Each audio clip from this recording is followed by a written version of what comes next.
to the Stren and Blan Partners Energy Podcast. My name is Kolajo Onasoga. Today, we'll be discussing the transformational world of the African energy sector. And joining us here is Ozioma Agu. Ozioma Agu is the partner in charge of the energy sector of Stren and Blan Partners.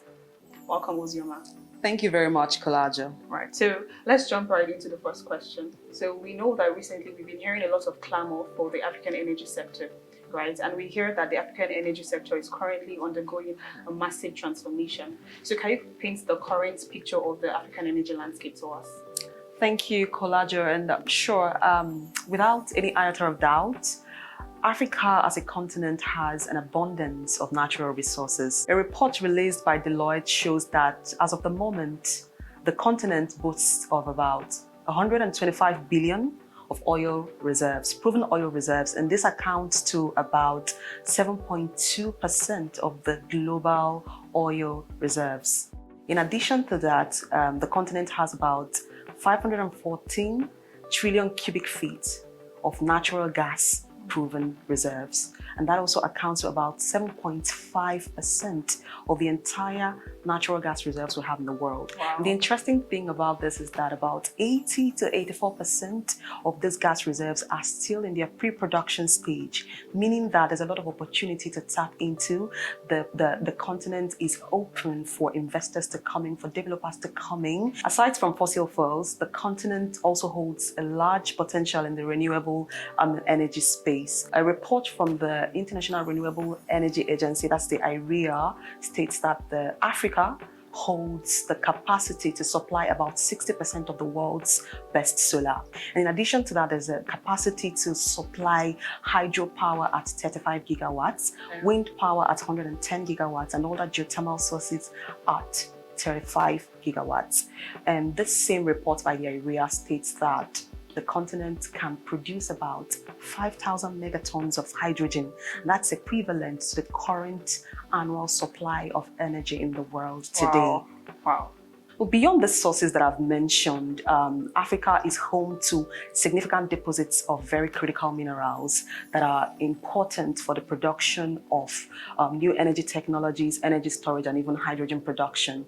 Let's take Congo, for example. Congo has about 70% cobalt production used in the world today. South Africa has about 60% of manganese supply that the world needs today, and of course platinum as well. In a country like Namibia has what we call the rare earth elements that are very important for the production of new energy technologies. And of course Mozambique, I think, is arguably the third largest producer of graphite in the world today. So, given these examples that I've just stated, we are well aware that the continent is very, placed, very positioned to attract investments in the energy sector. There's a lot of opportunities for investment and collaboration, but at the same time, I must sound a note of warning that addressing persistent issues like energy access, the issues we have with energy access, and then, of course, infrastructural deficiencies and policy instability are very critical to unlocking our potential in the energy space in the African market. All right, thank you very much. That's really interesting. You made points that shows that Africa has a lot of resources, and if utilized well, will make Africa one of the most lucrative continents in the world, right? So now let's zoom into the economic outlook. What are the key trends that are shaping the Africa energy sector? Currently, there are lots of trends shaping the African energy markets, but I'm just going to focus on the critical ones for the purpose of this conversation.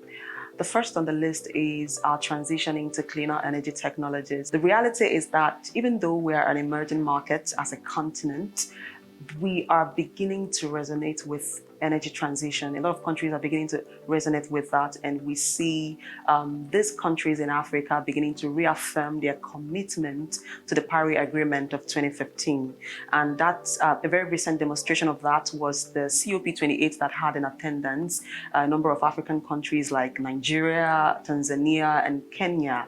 Nigeria, for example, has an energy transition plan that articulates its vision for an energy cleaner future for its citizens towards sustainable energy development and access for everyone. A country like Mozambique has an ambitious $80 billion strategy that it is planning to leverage, or it's actually leveraging in order to encourage and drive investment in the renewable energy sector to be able to drive cleaner energy technologies and solutions and provide an energy access, a more sustainable energy access for its citizens. So for instance, in South Africa, there is the Renewable Energy Independent Power Producer Procurement Program that tries to leverage investment in renewable energy to provide energy access to its citizens.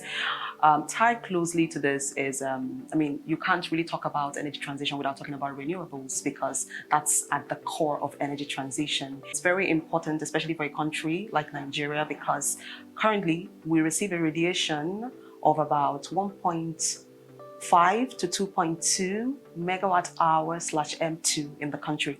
And because of this, Nigeria has the capacity to actually generate about 427,000 kilowatts of solar power, right? Recently, we've seen the World Bank fund solar projects across the country, and as of the moment, we have over 103 mini grids have been deployed just towards development in the renewable energy sector. I think that I know, as a matter of fact, that the renewable energy space and the energy transition space is really occupying a lot in the investments that come into the region and in the economy as a whole. So I think it's an important trend to actually watch out for. Another interesting trend in the African energy space is the participation by private institutions, and we continue to see increased interests from investors and financiers alike to support energy projects, especially cleaner energy projects. An example is the World Bank. I already mentioned the deployment of, so far, over 103 mini grids, solar mini grids in the country, which is, significantly being funded by the World Bank. It's also interesting to note that World Bank established the Ascent program to be able to fund clean energy projects in different countries in Africa.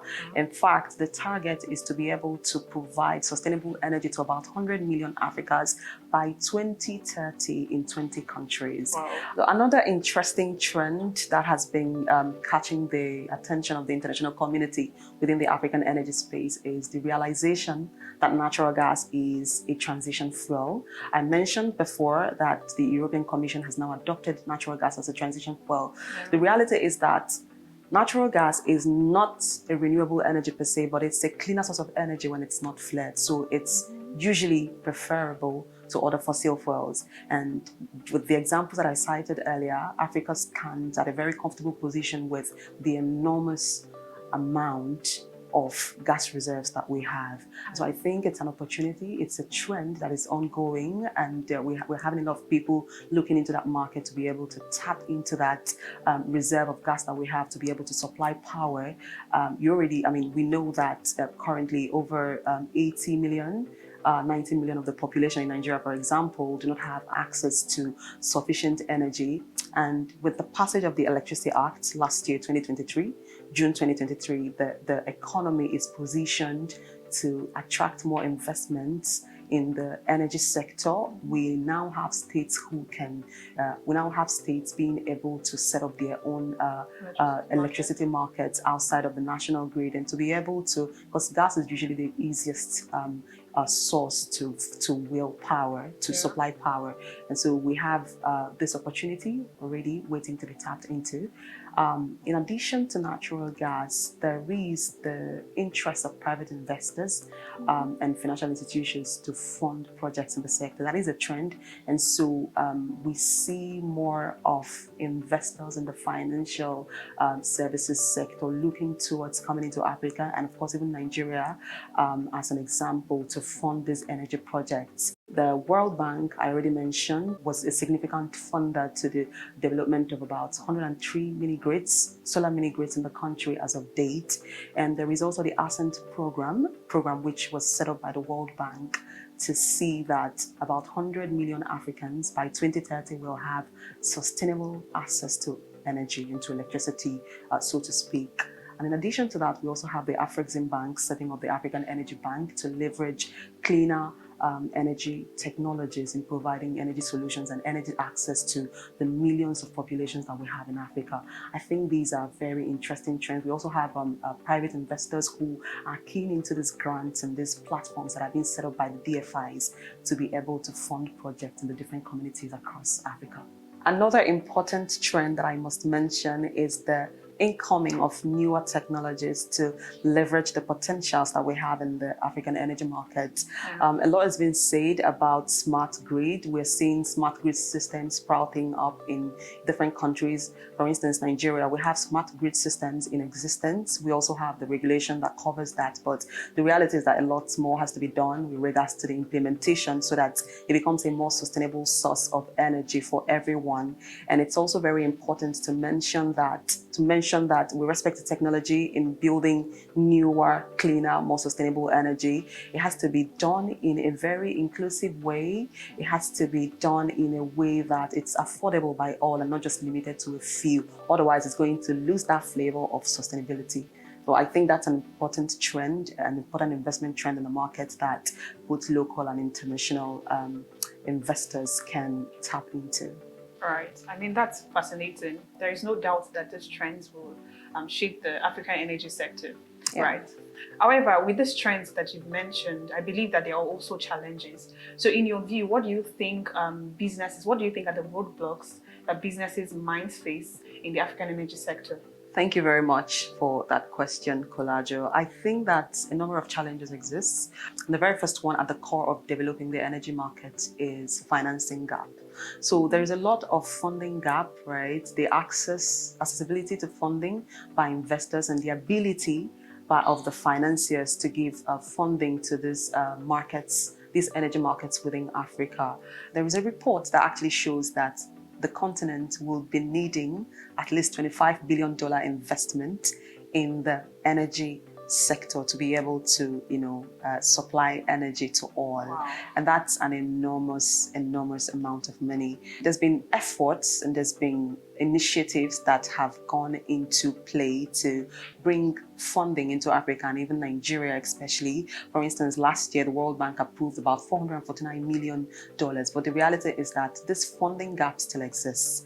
And it's a gap in the sense that we have investors who are keen to get money to do the work, but there is no money, or they are finding it very difficult to access funding. And we also have financiers that are ready to give money, but really the market has not positioned itself to be very favorable to them, to be able to be sure they're going to get returns on their investments. And so there has to be a bridging of the gap.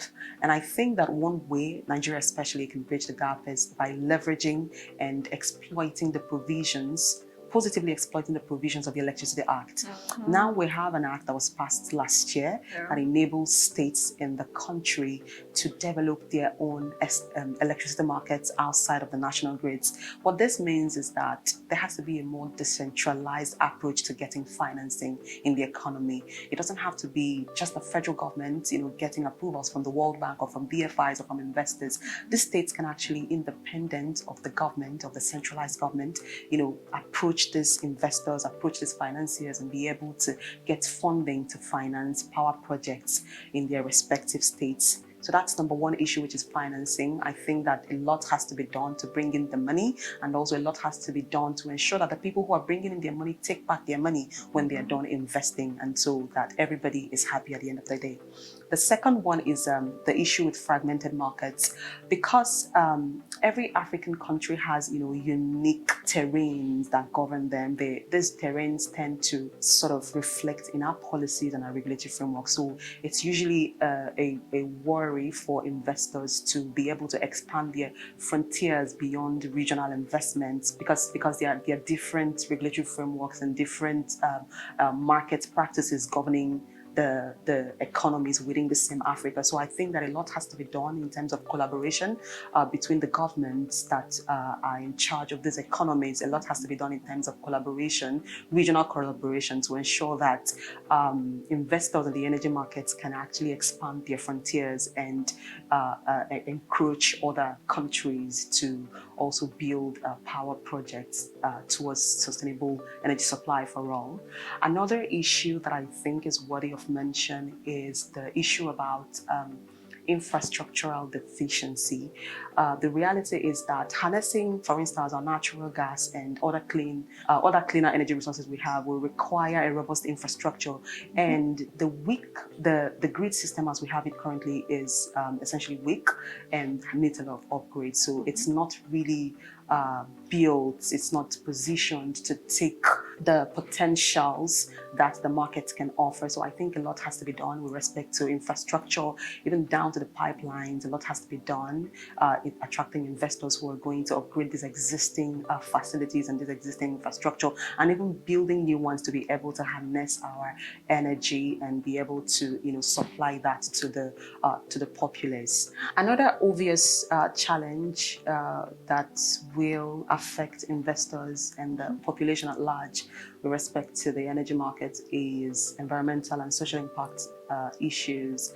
The reality is that when investors go into developing projects that have devastating effects on the environment, it's already going to affect the success of the project. So at the end of the day, you find out that you're not able to complete the project because of environmental concerns. So I think it's very important that approvals, very clear-cut approvals and standards standard requirements that are supposed to be met are entirely met at the beginning of projects to ensure that the energy projects that people are going into do not have this detrimental effects on the environment.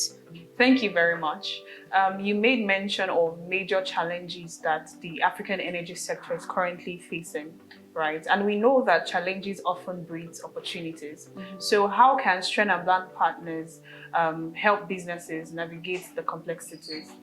Thank you for that. I think with our deep understanding of the African market, we are well positioned to assist clients and investors navigate the complexities that arise in their businesses in Nigeria and even beyond the borders of Nigeria. And one of the ways that we can do that is through our project financing expertise. We're well positioned to provide legal assistance to investors in order to enable them secure financing for their projects. Over the years, we've been able to structure deals for our investors in order to make the investment terrain very attractive to them. Another way that we also come in is through our regulatory and compliance practice. Because this is Africa that has an ever-evolving regulatory landscape, it could sometimes become a challenge for investors to keep up. And so this is where we come in to enable them, ensure that they perform their activities here and even beyond the borders of Nigeria within the boundaries of the law, and also help them avoid penalties within the limits of the law. We're able to provide cross-border transactional and advisory support for our clients and investors looking into investing in the African energy market. We also bridge the gap between different stakeholders on different deals, and this will include, of course, the public officials, the government, the financial institutions, lenders, borrowers, and what have you. So we're able to sort of structure deals that makes everybody comfortable, structure deals that are attractive to all the parties, regardless of who we're acting for on the deals. Another way we also come in is through our policy advocacies. We always stay informed of policies that come into the market, policy changes, and keep our clients and investors who are within our reach abreast of that through periodic regulatory updates and publications and even reach outs that we do for operators in the energy market. And another very critical thing that we offer is through our disputes resolution practice. We have an experienced and robust dispute resolution practice, because the reality is that with every project comes with it the potential for disputes, and we're able to bring in our expertise at this level to mediate for the parties and get in an equitable manner that everyone is comfortable with, regardless of who we're acting for. Thank you very much once again, Ozioma. This has been a very stimulating discussion about the future of energy in Africa. It's a pleasure to be part of Africa's energy future. We encourage companies to reach out for expert legal guidance to unlock opportunities in this dynamic sector. I'm sure we learned one or two from this stimulating conversation we just had. Stay tuned for more insightful conversations like this. Till next time.